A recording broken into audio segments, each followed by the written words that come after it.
Bismillahirrahmanirrahim. Assalamualaikum warahmatullahi wabarakatuh. Innal hamdalillah nahmaduhu wa nasta'inuhu wa nastaghfiruh wa na'udzu billahi min syururi anfusina wa min sayyiati a'malina. May yahdihillahu fala mudhillalah wa may yudlil fala hadiyalah. Asyhadu an la ilaha illallah wahdahu la syarikalah wa asyhadu anna Muhammadan abduhu wa rasuluh. Ya ayyuhalladzina amanu taqullaha haqqa tuqatih wa la tamutunna illa wa antum muslimun. Ya ayyuhan nasu taqu rabbakumul ladzi khalaqakum min nafsin wahidah wa khalaqa minha zawjaha wa bassa minhuma rijalan katsiran wa nisaa'a wattaqullaha alladzi tasaaluna bihi wal arham innallaha kana 'alaikum raqiba. Ya ayyuhalladzina amanu taqullaha wa qulu qawlan sadida yuslih lakum a'malakum wa yaghfir lakum dzunubakum wa may yuti'illaha wa rasulahu faqad faza fawzan 'azima. Amma ba'd. Fa inna asdaqal haditsi kitabullah wa khairal hadyi hadyu Muhammadin sallallahu alaihi wasallam wa syarrul umuri muhdatsatuha wa kullu muhdatsatin bid'ah wa kullu bid'atin dhalalah wa kullu dhalalatin finnar. Ikhwafillah rahimani Allahukum. Alhamdulillah pada kesempatan kali ini Allah Azza wa Jalla kembali mempertemukan kita di majelis yang mulia, majelis Thalabul Ilm, memahami risalah Allah Subhanahu wa taala baik yang ada di dalam Al-Qur'an ataupun sunnah Rasul sallallahu alaihi wasallam, yang merupakan kewajiban bagi kita untuk senantiasa memahaminya, kemudian mengamalkannya dan mendakwahkannya. Dan kesempatan kali ini kita akan membahas tentang tema yang berhubungan dengan keseharian kita. Namun boleh jadi ada di antara kita kurang menyadari dan memahami bahwa itu adalah bagian dari syariat yang sangat penting, ya. Sehingga untuk menyempurnakan peribadatan kita kepada Allah Subhanahu wa taala, kita fahami apa amalan-amalan tersebut sehingga menjadikan amalan yang kita anggap sudah biasa, ya, atau samar-samar kita katakan ini adalah bagian dari syariat, kemudian kita pastikan bahwa ini bagian dari syariat dan harus kita pertahankan. Apa yang kita bahas? Yang kita bahas adalah sunanul fitrah, ya, kebiasaan yang sudah menjadi satu hal yang membuat diri itu suka ketika kita meninggalkannya, atau bahkan di suatu saat walaupun darurat kita tidak bisa melaksanakannya, rasanya kalau tidak merasakan itu risih. Rasulullah SAW bersabda di dalam sebuah hadis yang diriwayatkan oleh Abu Hurairah radhiyallahu anhu, khamsun minal fitrah. Ini disebutkan 5, tapi bukan untuk membatasi bahwa sunanul fitrah itu hanya 5, ya, tetapi ini menerangkan tentang beberapa sunanul fitrah. Yang pertama adalah al-istihdad. Al-istihdad walaupun sebenarnya ini adalah kalimat umum. Hadid artinya besi, sin itu artinya sesuatu alat yang terbuat dari besi, tetapi secara khusus digunakan untuk sebuah istilah untuk mencukur bulu di sekitar daerah khusus ibu kota. Kalau bahasa kitanya mencukur bulu kemaluan, gitu ya, nanti malah nggak jelas lagi. Bulu kemaluan, al-istihdad itu. Kemudian yang kedua adalah wal khitan, sunat, sudat kalau bahasa Sundanya. Wakos sus syarib, apa ini namanya? Memendekkan, merapikan kumis. Wanat full ibti, dan mencabut bulu ketiak. Wataklimul adfar, dan memotong kuku. Ini 5 yang disebutkan di dalam hadis ini. Kemudian di dalam hadis lain diriwayatkan dari Aisyah radhiyallahu anha, beliau bercerita, qala Rasulullah sallallahu alaihi wasallam, Rasulullah SAW bersabda, asyrun minal fitrah, 10 hal yang termasuk bagian dari sunanul fitrah, Jadi ketika anak katakan bahwa tadi khamsun minal fitrah, 5 hal yang termasuk bagian dari fitrah, kemudian 10 hal yang termasuk bagian dari sunanul fitrah, berarti ini tidak membatasi bahwa sunanul fitrah itu hanya 10. Ya, nanti ada kaidah tersendiri di dalam fikih, penyebutan jumlah itu bukan berarti pembatasan.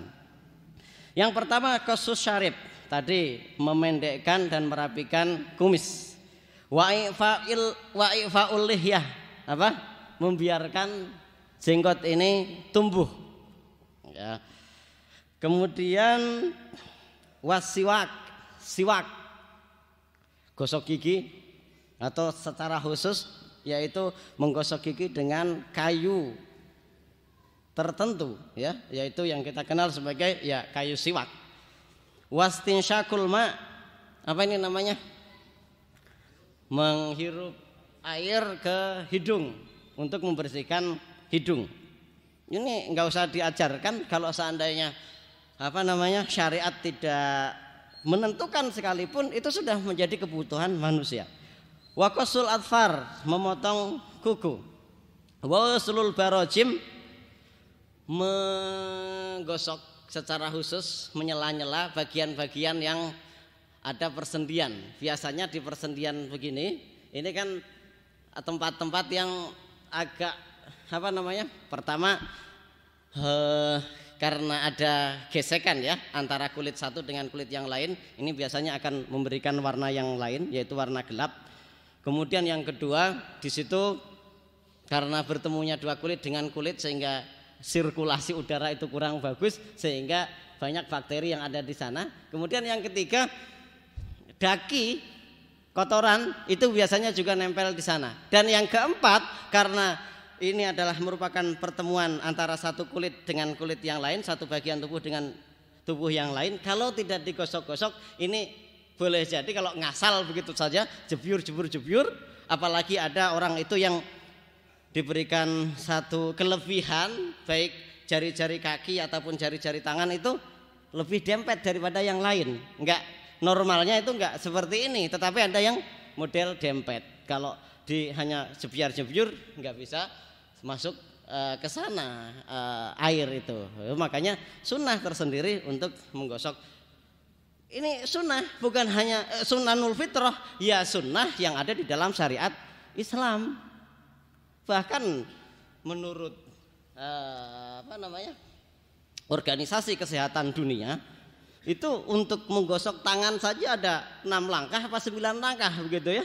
Sedemikian rupa, ada dari samping, dari kanan, kemudian kita kepalkan dan yang lain sebagainya. Ini sunanul fitrah. Maka kita akan ketahui nanti sunanul fitrah itu seperti apa. Wanatful ibti, tadi mencabut bulu ketiak. Gak usah diajari, yang kurang kenal Islam juga mereka sudah membuat teknologi-teknologi tertentu untuk membuat bagaimana supaya ketek itu bersih dari bulu-buluan. Benar ya?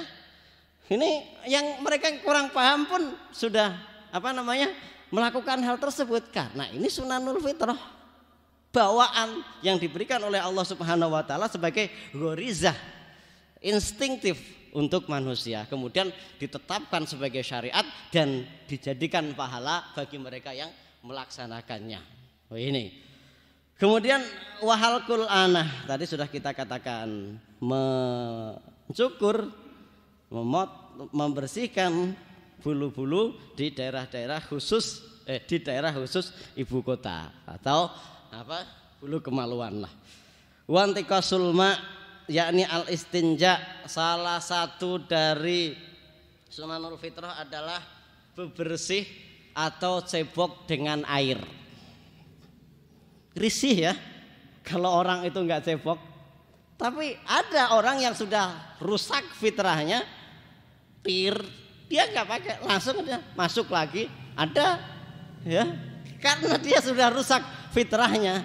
Tapi secara umum manusia akan merasa risih kalau sampai habis buang hajat kemudian enggak pakai cebok. Apalagi kalau itu hajat besar, dia tambah. Ya, kemudian periwayat ada yang lupa, qala Zakaria qala Mus'ab wa nasitu al-asyirah ila antakuna al-madmadah. Saya lupa untuk yang ke-10-nya itu apa. Kemungkinan madmadah. Termasuk di antara sunanul fitrah yaitu apa ini? Kumur. Apalagi kita tadi sudah katakan di awal bahwa penyebutan angka-angka ini bukan berarti pembatasan. Bahkan salah satu sunanul fitrah yaitu membiarkan rambut uban, tidak mencabutnya. Karena itu sudah sunnah manusia, sudah umur 50 tahun, 60 tahun, kemudian pengen hitam terus, begitu putih dicabutin, habis. Gundul, ya.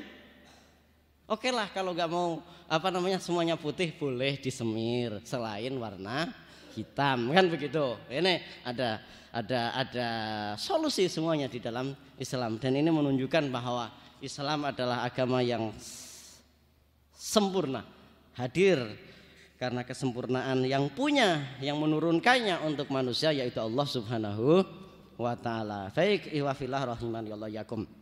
Dua hadis itu sebagai pembuka, kemudian kita akan membahasnya. Sunnah fitrah adalah suatu tradisi yang apabila dilakukan akan menjadikan pelakunya sesuai dengan tabiat yang telah Allah tetapkan bagi para hambanya, yang telah dihimpun bagi mereka.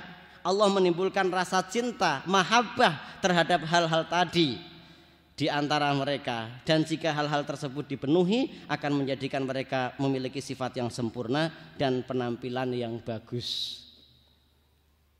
Kemudian hal ini merupakan sunnah para nabi terdahulu dan telah disepakati oleh syariat-syariat terdahulu, maka seakan-akan hal ini menjadi perkara yang jibiliyah, manusiawi, yang telah menjadi tabiat bagi mereka. Ini bisa kita lihat keterangan tersebut di dalam Sahih Fikih Sunnah jilid 1 halaman 97.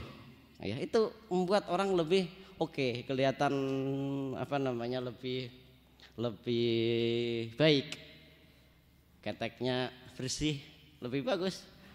Kumisnya rapih, lebih bagus. Ada jenggotnya, lebih bagus. Lebih maco atau apa? Saya tidak tahu istilah-istilah itu ya. Lebih laki-laki lah. Demikian. Atau tentang apa? Kuku ya, yang bersih ini lebih terlihat indah. Baik kita bisa menilai keagamaannya maupun akhlaknya. Kalau kuku sudah panjang-panjang, ini kita sudah bisa nilai ini gimana gitu penilaian kita, dan itu sudah sangat manusiawi. Masalah kemudian enggak ini keren kok, itu fitrah sudah dirusak karena secara umum orang tidak seperti itu. Saya biasa enggak cebok habis ini dan itu, ya itu sudah setengah gila, ada sakit psikologi itu. Ya, ini sunnah fitrah. Selain ini adalah syariat yang sudah ditetapkan oleh Allah Subhanahu wa taala. Sudah berbarengan antara kauniyah dengan syariah di situ. Kemudian faedah mengerjakan sunnah fitrah. Para ulama melakukan istiqra dan tatabu. Istiqra tatabu itu kalau dalam bahasa sains itu riset, melakukan penelitian. Berdasarkan hasil penelitian pada Al-Qur'an dan As-Sunnah, maksudnya pengkajian di sini ya. Diketahui bahwa perkara ini akan mendatangkan maslahat bagi agama dan kehidupan seseorang. Di antaranya adalah akan memperindah diri dan membersihkan badan baik secara keseluruhan maupun sebagiannya. Sahih Fikih Sunnah masih di jilid 1 halaman 97. Memperindah, memperbagus, kelihatan rapih ya, termasuk di dalam sunnah fitrah mandi itu juga suatu hal yang sangat fitri, manusiawi. Ibnu Hajar rahimahullah berkata bahwa sunnah fitrah ini akan mendatangkan faedah diniyah dan duniawiyah. Secara diniyah dia telah menjalankan perintah Allah Subhanahu wa taala, mencontoh Rasulullah sallallahu alaihi wasallam, mencontoh para nabi dan rasul. Di antaranya akan memperindah penampilan, membersihkan badan, menjaga kesucian, menyelisih simbol orang kafir. Seperti menyelisih simbol orang kafir adalah membiarkan jenggot tetap tumbuh ya, kemudian memotong kumis habis. Ini kita berarti telah menyelisihi orang-orang kafir.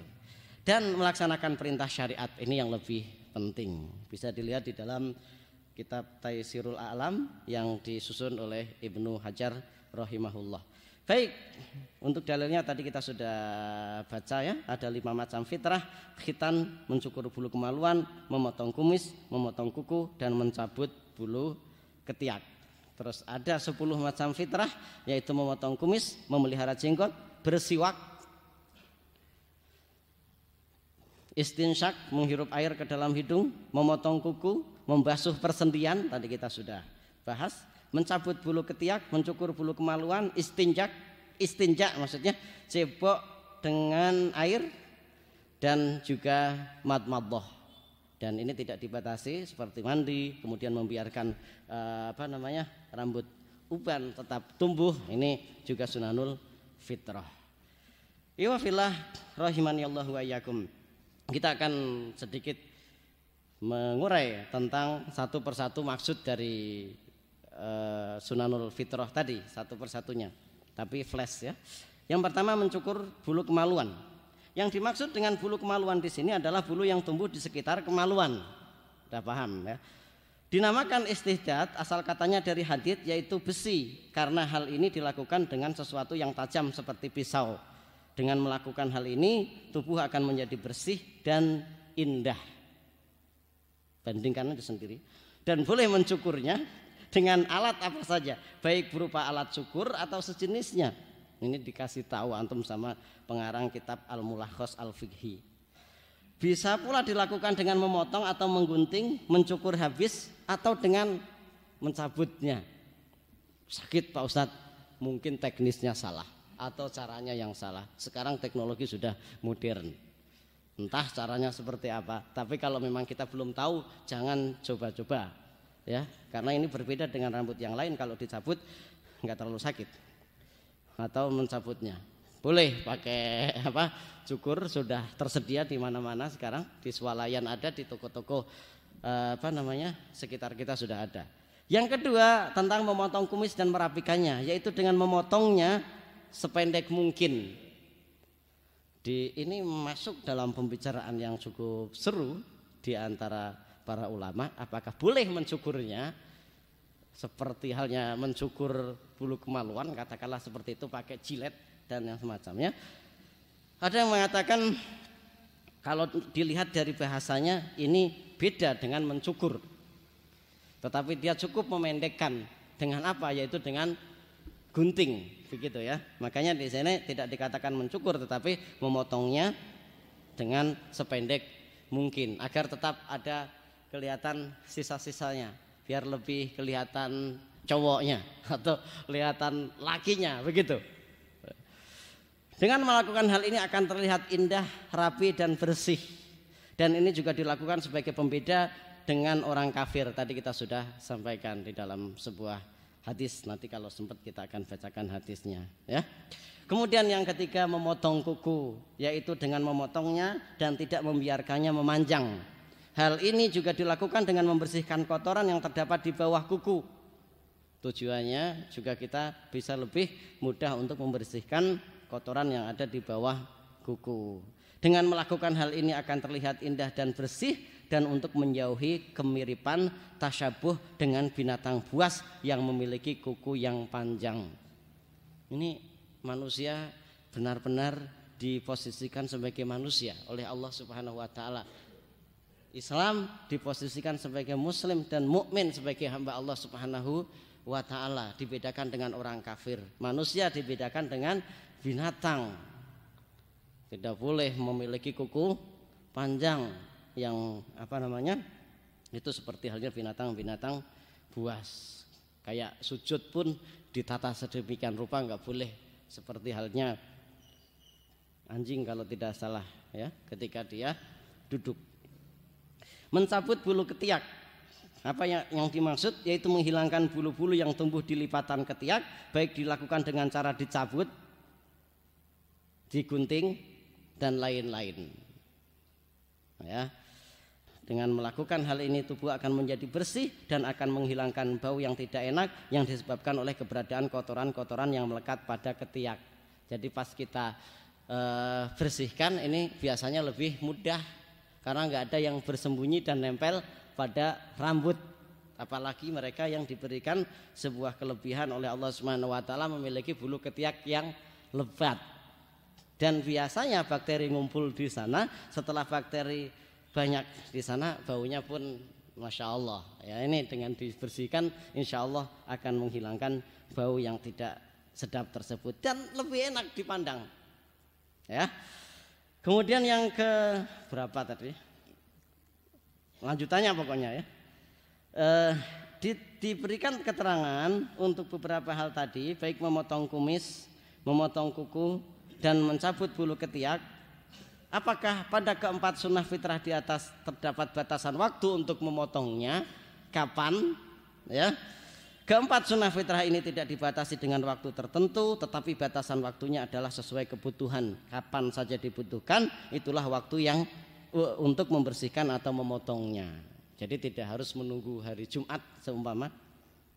Ya, walaupun hari Jumat memiliki keutamaan tersendiri, tapi kalau ternyata hari Jumat lupa, sudah masuk hari habis Jumat apa? Sabtu ya. Sabtu, waduh kemarin lupa. Kuku sudah panjang, macam-macam sudah panjang, bulu-buluan sudah panjang. Ya tetap biarpun hari Sabtu tetap dipotong, dibersihkan. Enggak harus nunggu hari Jumat lagi. Entarlah nunggu hari Jumat biar sunnahnya dapat banyak. Enggak. Ya, hari Sabtu pun kalau sudah kelihatan lebat, sudah kelihatan panjang, segera dipotong kuku-kuku dan yang semacamnya. Kemudian berhitan ini juga punya keterangan tersendiri. Ada laki-laki dan perempuan. Untuk laki-laki hukumnya wajib, untuk perempuan hukumnya sunnah. Walaupun di situ ada pembicaraan yang cukup seru antar ulama dalam artian cukup ketat ya. Seru itu bukan berarti kemudian kita untuk seru-seruan, bukan, tetapi ini pembicaraan yang sangat sama-sama kuat pendapat apakah wajib atau sunnah untuk wanita. Tapi kita bisa ambil kesimpulan dari banyak buku kitab dan dan keterangan ulama bahwa untuk laki-laki hukumnya wajib, untuk perempuan hukumnya sunnah. Ya, tapi karena ini sunnah ya harus dilakukan, bukan karena sunnah kemudian ditinggalkan, repot kalau seperti itu. Ya, sebagaimana makruh, karena makruh harus ditinggalkan, bukan karena makruh kemudian enggak apa-apa, salah. Giliran sunnah saja, sunnah ini enggak usah dikerjakan. Makruh ini enggak apa-apa dikerjakan. Kebalik, berarti dia tidak termasuk sabiqun bil khairat, yaitu hamba-hamba Allah Subhanahu wa taala yang senantiasa berkompetisi untuk mendapatkan ridho Allah Subhanahu wa taala. Untuk dalil tadi kelewat sudah sampai khitan ya. Untuk pembatasan hari melakukan pemotongan-pemotongan tadi walaupun tidak ada batasannya, tetapi ada sebuah hadis yang menerangkan, yang diceritakan oleh Anas bin Malik radhiyallahu anhu, wukita lana fi qasyi syaribi wa taklimil adfari wa natfil ibti wa halqil anati alla natruka aktsara min arba'ina lailah. Kami diberi batasan waktu oleh Rasulullah untuk mencukur kumis, memotong kuku, mencabut bulu ketiak dan mencukur bulu kemaluan, tidak dibiarkan lebih dari 40 hari. Ya. Kuku 40 hari udah panjang kemungkinan ya. Terus apa ini namanya, kumis juga sudah panjang, kadang malah bukan hanya panjang, berantakan ya. Kemudian bulu yang lain pun demikian, sudah harus waktunya untuk dibersihkan. Hadis tentang kewajiban untuk khitan, yang pertama adalah firman Allah Subhanahu wa taala, "Tsumma auhayna ilaika an tabi' millata Ibrahim hanifa wa ma kana minal musyrikin." Kemudian kami wahyukan kepadamu wahai Muhammad, ikutilah agama Ibrahim, seorang yang hanif dan bukanlah dia termasuk orang-orang yang mempersekutukan Allah Subhanahu wa taala. Bukanlah Nabi Ibrahim itu adalah orang yang musyrik. Kemudian di dalam hadis Rasulullah SAW bersabda, Ibrahim al-Khalil berkhitan setelah mencapai usia 80 tahun dan beliau berkhitan dengan kapak. Hadis riwayat Bukhari. Itu teknologi saat itu. Dan kita yakin bahwa dari waktu ke waktu Allah Subhanahu wa taala mengajarkan kepada manusia yang sebelumnya pun sudah diajarkan oleh Allah kepada Nabi Adam untuk melakukan semua hal dan perlengkapan dan peralatan, ya. Pada saat itu teknologi untuk memotong, untuk menyembuhkan, entah itu obat medisnya atau herbalnya sudah ada. Sebagaimana untuk mereka yang lahir tahun 70-an dan 80-an itu khitan 10 hari sampai atau 15 hari. Terkadang belum sembuh baru 1 minggu sudah main bola, besoknya gede lagi. Ya, itu ya. Kemudian juga obatnya juga lain, obat serbuk. Kalau di daerah anak itu namanya kodenya SA, nggak tahu itu. Kalau dicampur perihnya luar biasa. Ya itu. Tapi kalau sekarang sudah pakai klem, sudah pakai laser, ya. Walaupun sebenarnya itu bukan laser, tetapi saya solder, ya, semacam solder lah. Kalau antum melihat sendiri proses disunat pakai laser konon katanya begitu, atau yang lain pakai pisau dan yang semacamnya, ya, beda-beda setiap waktu. Tapi itulah Allah Subhanahu wa taala memberikan kemampuan manusia untuk senantiasa mencapai kehidupan yang lebih baik dari waktu ke waktu. Nabiullah Ibrahim umur 80 tahun.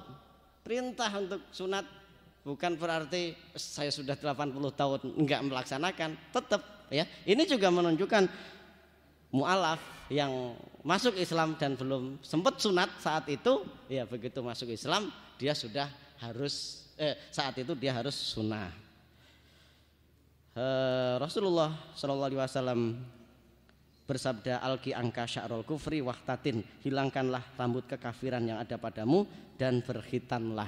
Ini juga menunjukkan mereka yang masuk Islam walaupun sudah tua sekalipun, 50 tahun, 60 tahun, bahkan kalau ada yang 80 tahun, ya dipotong. Apakah harus pakai kapak seperti Nabi Ibrahim kalau sudah usia 80 tahun? Enggak, ini ya sifatnya teknologi yang Allah Subhanahu wa taala berikan untuk masing-masing umat sesuai pada zamannya. Baik, iwafillah rahimanallahu, itu mungkin yang dapat kita bahas, karena kalau kita bahas masing-masing banyak sekali. Ada tentang perintah jenggot, bagaimana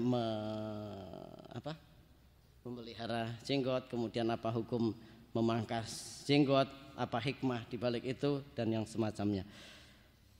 2 hadis saja tentang masalah jenggot dan potong kumis. Rasulullah SAW bersabda, ahfus syawariba wa ahful liha, potonglah atau pendekkanlah kumis dan peliharalah jenggot. Hadis riwayat Muslim nomor 623, dan juga hadis khaliful musyrikina ahfus syawariba wa ahful liha, selisilah orang-orang musyrik. Tadi kita katakan bahwa salah satu bentuk dari hikmah menjalankan sunanul fitrah itu adalah menyelisihi orang kafir, orang musyrik. Maka Rasulullah SAW bersabda, selisilah orang-orang musyrik, potong pendeklah kumis dan biarkanlah jenggot. Itu beberapa hal yang berhubungan dengan keterangan sunanul fitrah. Mudah-mudahan dengan seperti ini kita semakin memahami tentang syariat Islam dan betapa sempurna dan mulianya syariat Islam, dan mudah-mudahan Allah memberikan istiqomah kepada kita untuk tetap berislam hingga hembusan nafas terakhir. Dengan ucapan terakhir kita adalah la ilaha illallah. Amin. Demikian wasallallahu nabiyana Muhammadin wa ala ali Muhammad. Assalamualaikum warahmatullahi wabarakatuh.